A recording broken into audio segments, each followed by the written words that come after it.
Hi, welcome back to Guessagaingaming, playing Age of Wonders Planetfall. And as usual, with most games, I'm going to start again exactly where I left off. One of the things I was thinking about as I loaded into this was, I was trying to think, is this one of those games? I think games I play in general fall into kind of three categories. One category is games that I play very small amount of time and then I don't play again. The reason is one of two. It's either because I don't find them interesting, or there's something about them I don't like, or number two, which is probably equally common, is for some reason early on there's some part that I can't get past, or I realise that if a certain mechanic in the game is difficult in the tutorial or early for me, then I'm not going to like it. So those are the two reasons I don't proceed more than very small amount of time with games. But then there's the next two sets of games which are the most likely, which are the ones that I will play a lot, and then after, it can be a week, it can be 2 weeks, it can be longer, I'll suddenly just stop and I'll probably won't play again. And the ones I play over and over again for a very long time and come back to. And I was thinking, is this one of those games that it's obviously a game I've played more than a little bit, so it's not a game I got stuck on or decided it wasn't very good when I started. But then as I was loading into this, I was thinking, is this game so engrossing in any particular way that I'm going to keep coming back to it after my initial playthroughs? And I'm not quite sure. It's a good game, but it's something, I don't know, there's some little part of it missing. I'm going to have to think on what that is. I don't mean physically in the game, in how it's made, but there's just something not quite there for me, but I'm going to think on that. So anyway, taking up from where we left off, we are going to colonise that area which they want us to colonise, and colonising is simple. You just put your coloniser over it and it says found your colony. It says found a vanguard colony. Later on you may come into settlements and take over settlements that are other factions, and sometimes you can use a colony ship from that, if you control it, to found a colony of another faction. And what that will mean is you'll have access to different units and different techs and things like that. So that's why I'll say that. So we just want to found our colony. Like I said, everything in this game takes a turn, so it's doing it. You can see it's not flashing like it's building something. Oh, in the meantime, by the way, one of the things I noticed, which I obviously didn't notice or didn't think about, is I created a coloniser in the last video from my original colony, and there it is, there's my original coloniser. But apparently when you win this battle it gives you a coloniser, because there was already one there when I signed in. So I don't know, I don't remember this from the beginning of the last playthrough I did, but yeah, you apparently get a free coloniser, so I didn't need to make one. But yeah, if you find differently, then you might need to make one. I don't know why that happened, or whether that was a glitch, or whether you just get a free coloniser. But anyway, so there you go, coloniser's making our colony. We have our units. Now we've got two pretty good size units, because you can only have 6 per unit, and they're all, you know, they all had a bit of, they're all battle hardened, I think is the term. So we're going to head towards our next objective, which is that floating trophy. If you're from outside the UK, let's call it a World Cup trophy. It looks like the World Cup trophy. If you're from the UK, it's the FA Cup trophy. But it looks like a football trophy, let's just say that. Could be a European Cup trophy, I can't remember. I think that one's a different shape anyway, I can't remember. But it's a football looking trophy. So we'll head that way towards our next objective. Yeah, you get these environmental hazards sometimes. They come along, you can see. I've never had that one before actually. But gravitonic wave sounds painful, like something you'd get when you eat the wrong food. So yeah, we'll keep an eye on that. Sometimes you go into sectors and there will be specific things in the sector that will damage your troops, or with radiation or volcanoes and quite a lot of different things.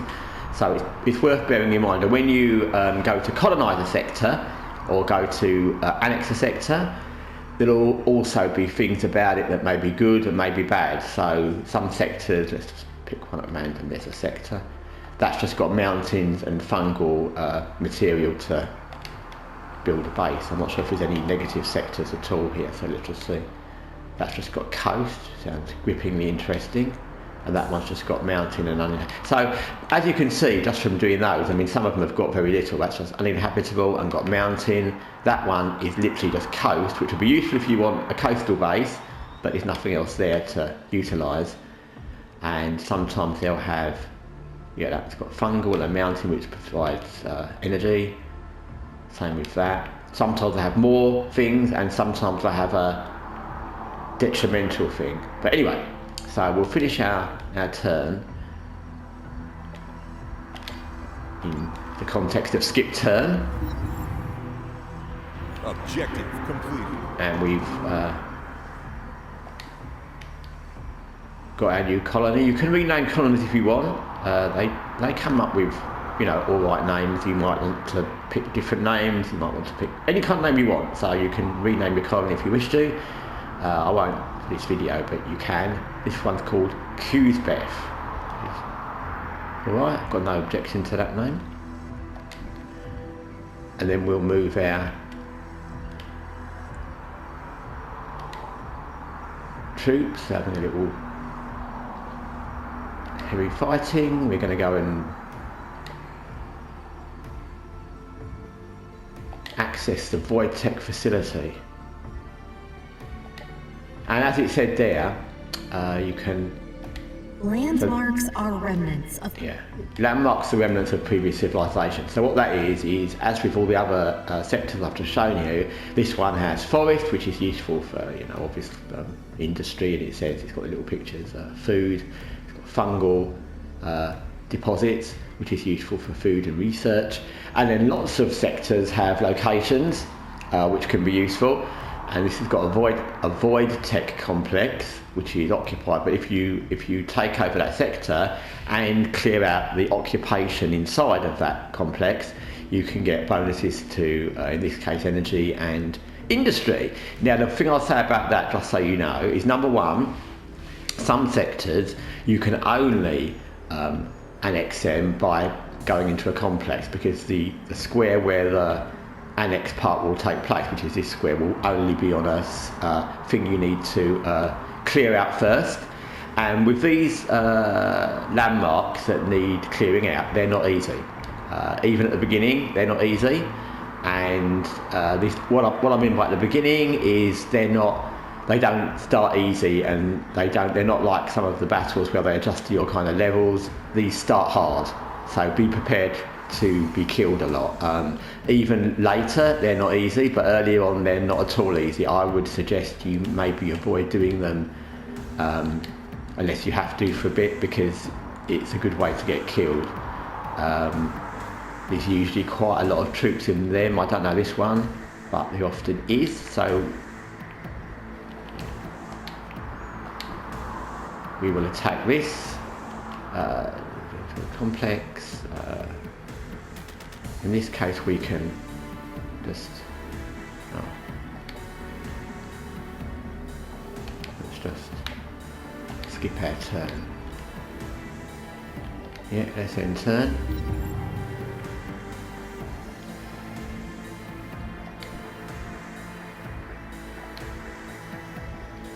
Oh, okay.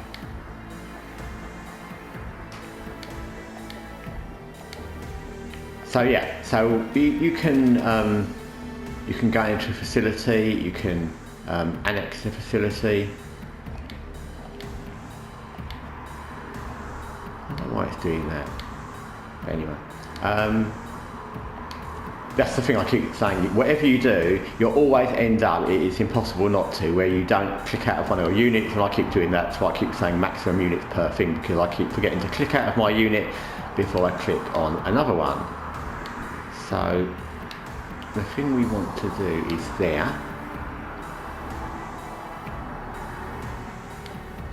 Okay, he wants us to annex this sector. So let's go to Uzbek, and you go through this structure production.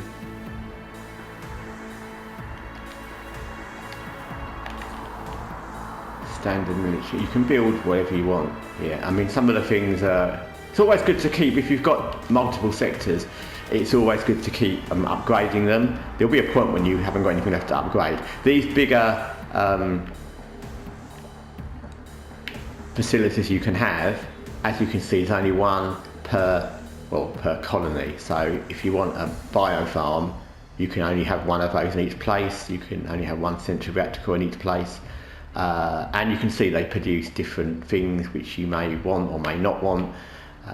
You may want to hold off doing some of these because you may not know what you need a lot of, and you might want to hold off on doing that until there's no rush to do that. You can do those anytime. So you may think, I don't know if I need more power or more research, and you may want to hold off on doing that until later. These ones where it says military infrastructure, what that does is, as you can see through, it leads to improved military infrastructure and defence turrets, and what that is you get better troops. There's a defence force in each colony, so you get better troops in the colony, and you'll have defence turrets, which is self-explanatory, and it's always good to do that in case you get attacked, especially later. You'll get attacked quite a lot, and you'll want to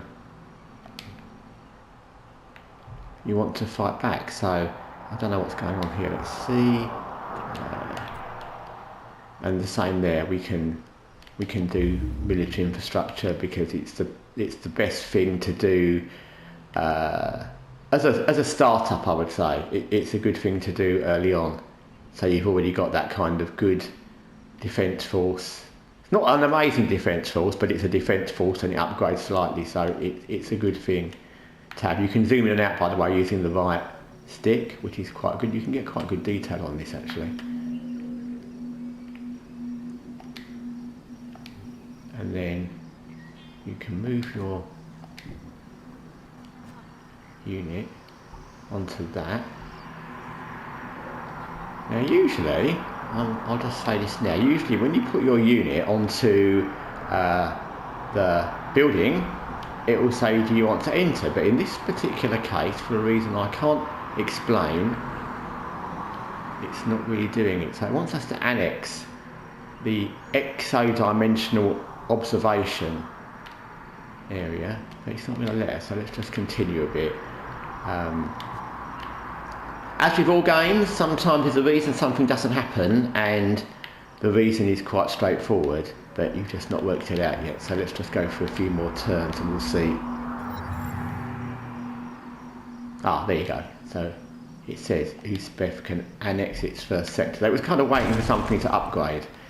So usually in this game it's pretty straightforward. If something won't happen, there's an obvious reason. So I was clicking on that thinking, why can't I annex it? And it was waiting for something to upgrade, or Uzbek to upgrade, and that's why it wouldn't do that. So sometimes it doesn't actually give you a message of why, you just have to kind of work it out a little bit. Sometimes it kind of tells you, but anyway. So as I said before, everything takes one turn. We skip the turn.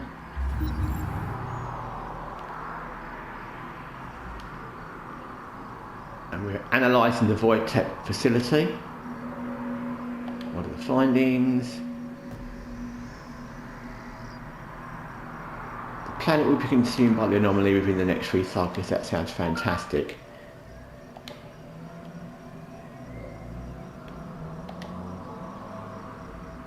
Okay. So the reason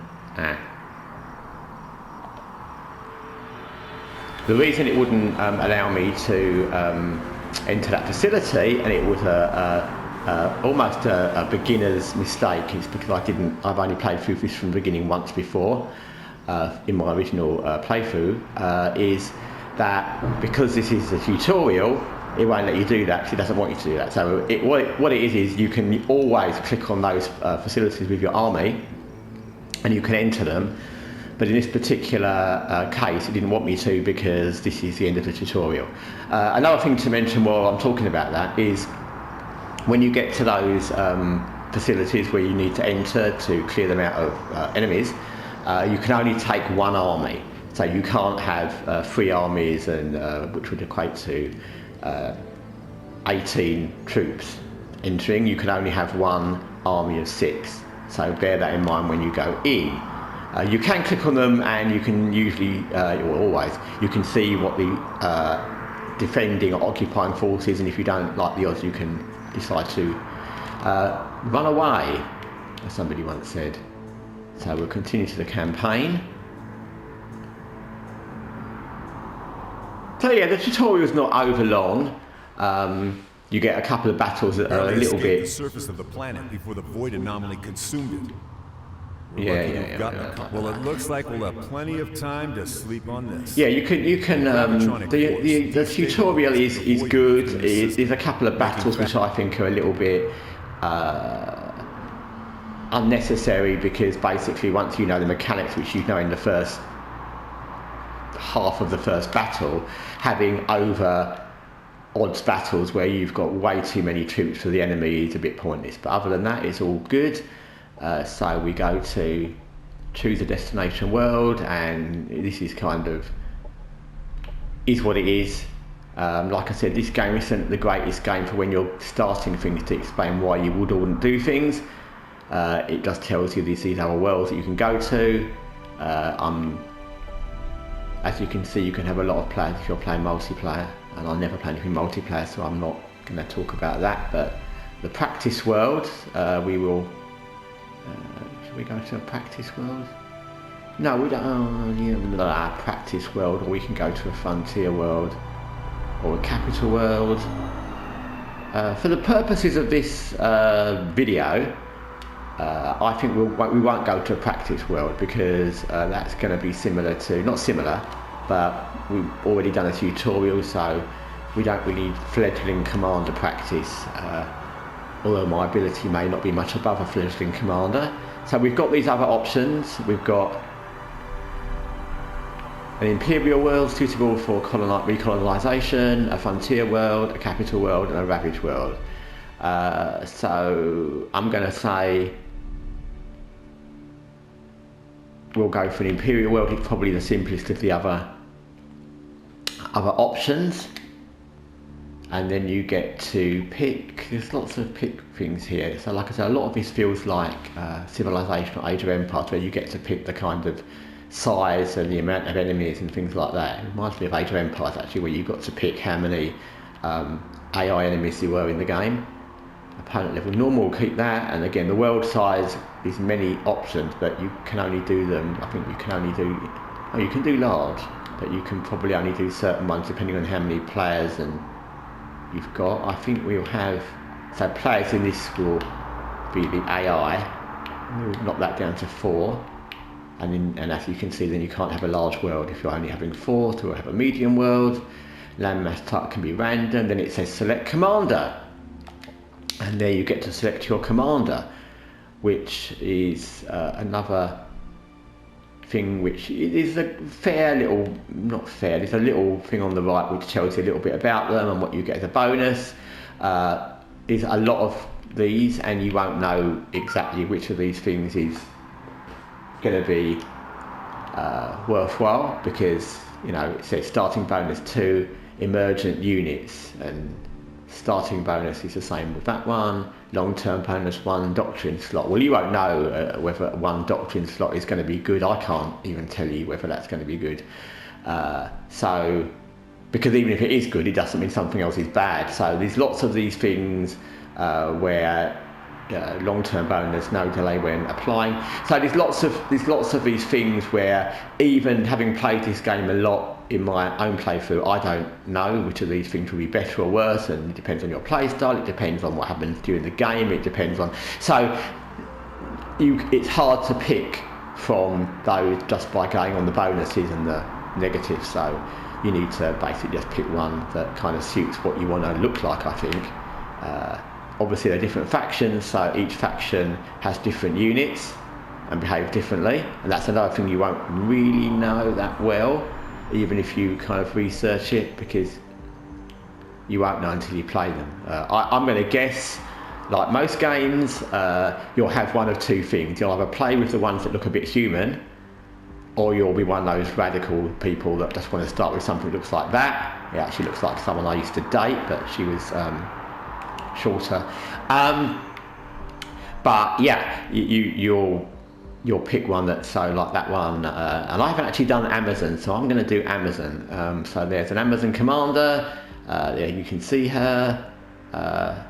All looks good. She looks pretty human, and I think in gameplay I usually pick to play the ones that are pretty much human. They don't have to be human, but I don't really want to play that. Not because I have anything against that, but yeah. Yeah, I think I'd rather play something that looked a bit human and moved in a more human way. And if I played for this quite a lot of time, different playthroughs, I'd probably play for all the different factions just to see all the different commanders. So there you go, we've got our commander. We're going to be Amazon. Greetings, Amazon sister. You have used your I've had Amazon units in my playthrough because I've assimilated Amazon settlements, and so I've had Amazon units, but I've never started as Amazon. So society and environment to meet your own needs and ideals. But no, and you get a little kind of prep talk, and you're standing on the bridge. This is one of those things I think where they could have done a bit more with the bridge. I mean, it's the same bridge. I know that from having the other, and you've seen from the opening tutorial, if you've watched the earlier videos, that it's the same bridge, and I think it would have been not that difficult to have a bridge or a place to introduce the Amazon leader that actually looks different to where the Vanguard leader or where the other leader stands, because it's a bit just a generic little window in a spaceship, and I think that's a trick they missed. That would have been much more interesting. They could have made this much more tailored to a different race, but anyway, that's how it is. And there you go, there's our little spaceship going to come down and land. And I would say, back to that thing I said right at the beginning, and I've been thinking about that while I've been loading and Welcome, talking. Commander. I am Ava, your autonomous integrated virtual assistant. Okay, let's have some help messages, whatever. So yeah, one of the things I was thinking while I was playing and downloading, or waiting for downloads, is, like I said at the beginning, will I play this game over and over again? And the thing that strikes me about this game, as I played it a lot and as I'm doing this series of videos, is it's very good, it's fun, but what it lacks is a kind of soul, and that just might be me. So I can't say that everyone's going to feel like this, but this is just from my point of view. If I compared this to things like XCOM and Phoenix Point, Phantom Doctrine, etc., because it doesn't have those characters that have like voice dialogue, it doesn't have those characters you can kind of add to, like you can customize your characters a lot in all those games actually, and it doesn't have those kind of cutscenes where you have like the dialogue from different characters talking about the story. It doesn't have that kind of voice dialogue in general, or that kind of story where all those three games have quite a welterweight of story of what's going on. This feels a lot more, like I said, like Age of Empires. I'll say Age of Empires because I've not played Civilization for a long time or very much. I played Age of Empires a lot back in the day, and this feels a lot more like that, where you're building an empire and the fighting is there, but it's 50-50 between the fighting and the empire building, and therefore I'm not sure over time whether I'd want to keep coming back to this, because it doesn't have that kind of soul where you're really immersed with the faction or what you're doing or the characters. It's fun, but you're not immersed quite in the same way as you might be in some of those games. That's how I feel having played this a bit, and I have to say that since I've played quite a lot in my initial playthrough when I was doing my own videos, and I haven't got anywhere near the end of it, I haven't played it again other than for these videos since. That's probably because I played lots of other games, but it's just a observation. It doesn't mean I'd never play it again, but I don't see it as an XCOM, for me, an XCOM Phantom Doctrine that I'd come back to all the time, because it playing this now and having started again looking at this now, it feels a lot like the other playthroughs I've had. It looks like the other playthroughs I've had. There's not going to be any amazing cutscenes. The character is what it is. You get, there's Armies with multiple units. Amazon lead, and she looks nice in the picture, but you can't really do much with her. It's like that's who she is, and you can't really, other than you can give her some mods, you can't really change anything.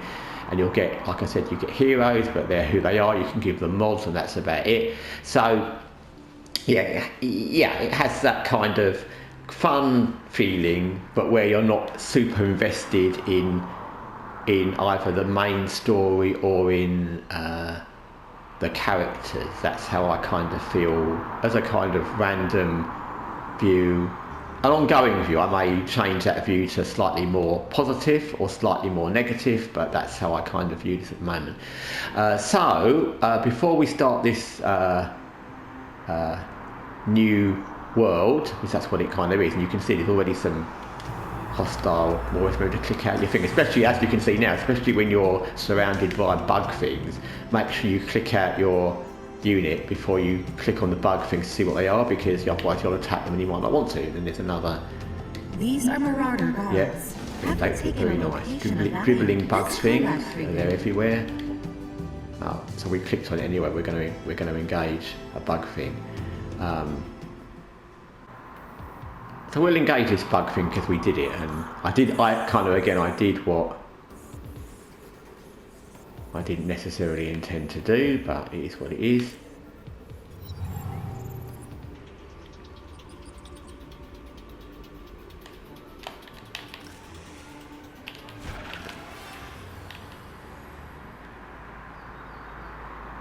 So there's the bugs. We've got these units that fly can be very useful.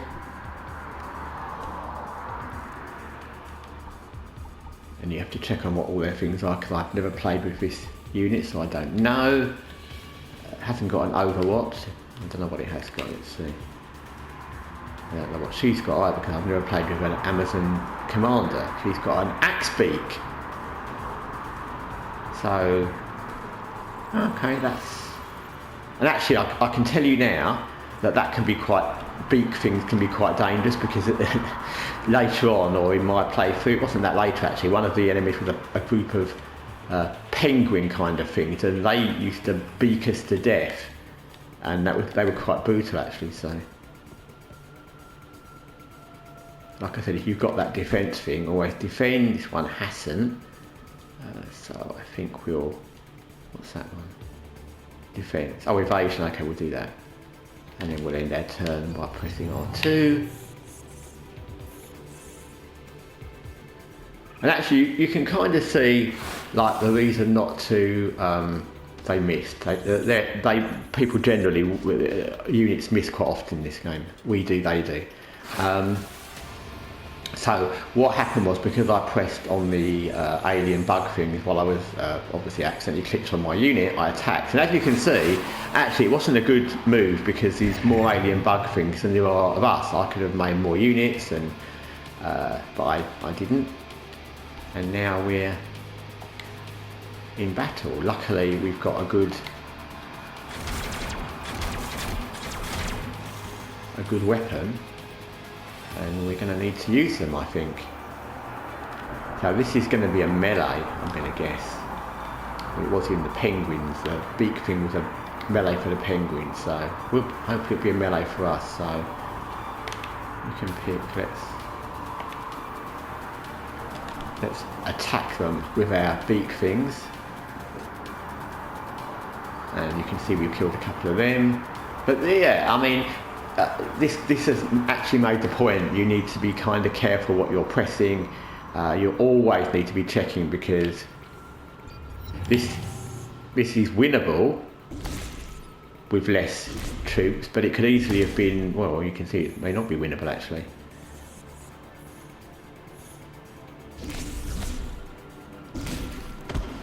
Oh, that's Lost. bad. Okay, this is going to be an example of how not to win a battle.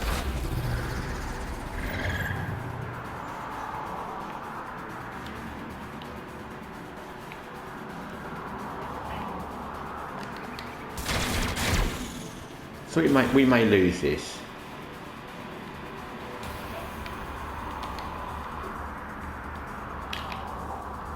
We haven't got anything else we can do, and unless they're very poor shots, we're going to die now, which is going to be interesting actually. Because I don't know what happens if you die. Our forces have been defeated. By some bugs. They were defeated by Units bugs. that survive a combat encounter gain experience based on the... And we can there you go, that's that thing I said before, you can re-entry and watch the replay. I don't know why you'd particularly want to watch a replay of being killed by bugs, or you can re-entry and try again, but looking at how that battle was, I don't think we'd necessarily do any better, so let's just go with it. Yeah, we lost the unit, that was unfortunate, but it shows you what can happen. So I think before we continue, I'll probably end this video and come back, because we probably need to do a few little bits to prepare. I mean, we've now got a unit with 6, with us and 5 other units, but we probably want to ideally make some more units and do a bit of base building before we start fighting bugs. Although I now remember those bugs killed our units, so I want to kill them back. Thanks for watching. And I'll be playing next time in the kind of ongoing main campaign. We're starting the main campaign in Age of Wonders Planetfall. Thanks for watching, take care.